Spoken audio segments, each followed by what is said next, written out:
পর্বতচূড়ায় দাঁড়িয়ে নিঃশ্বাস নিতে চান অথচ হাইকিংয়ে ভয়, চলে এসেছে সহজ সমাধান। চীনের দক্ষিণ পূর্বাঞ্চলের জিয়াংসি প্রদেশের সাংরাও শহরে পর্যটকদের জন্য খুলে দেয়া হয়েছে বিশ্বের দীর্ঘতম পাহাড়ি এসকেলেটর। লিংশান পাহাড়ে এই এসকেলেটর আপনাকে নিয়ে যাবে পাহাড়ের একদম চূড়ায়, যেখানে দাঁড়িয়ে উপভোগ করা যাবে আশেপাশের অমায়িক সব দৃশ্য।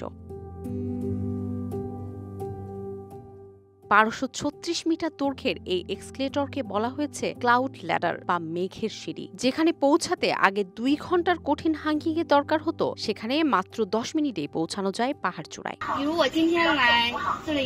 লিংশান পাহাড়ে ওঠা এখন খুব সহজ। চাইলে কেবল কারে উঠতে পারি কিংবা এক্সকেলেটরেও। যত উপরে উঠি দৃশ্য ততই মনোমুগ্ধকর হয়। উঁচুতে দাঁড়িয়ে দূরে দেখা সত্যি এক অনন্য অনুভূতি।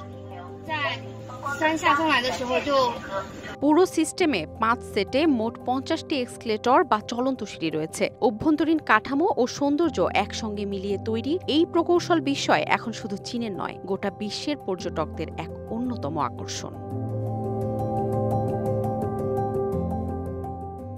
এই প্রকল্প নির্মাণে ব্যয় ছিল 12 কোটি 70 লাখ ইউয়ান বা প্রায় 18 মিলিয়ন মার্কিন ডলার। লিংশানের এই চলন্ত সিঁড়ি বয়স্ক ও শারীরিকভাবে অক্ষম মানুষের জন্য প্রকৃতির সৌন্দর্য উপভোগের নতুন জানালা খুলে দিয়েছে।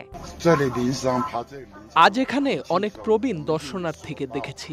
এই এসকেলেটরের কারণে তারা বিনা ক্লান্তিতে পাহাড়ে উঠতে পারছেন। আমি বহুবার এসেছি, কিন্তু আগে কখনো চূড়ায় উঠতে পারিনি। এবার প্রথমবারের মতো উঠলাম, আর দৃশ্যটা অসাধারণ। 72টি শৃঙ্গ আর 108টি শৈলশ্রেণীর সমন্বয়ে তৈরি এই স্থানটি তাওবাদ ও বৌদ্ধ ধর্মাবলম্বীদের নিকট পবিত্র তীর্থস্থান। আধুনিক প্রযুক্তির সহায়তায় এবার সেই পবিত্রতার দরজা যেন উন্মুক্ত হয়েছে সবার জন্য। Dhaka express, desk report.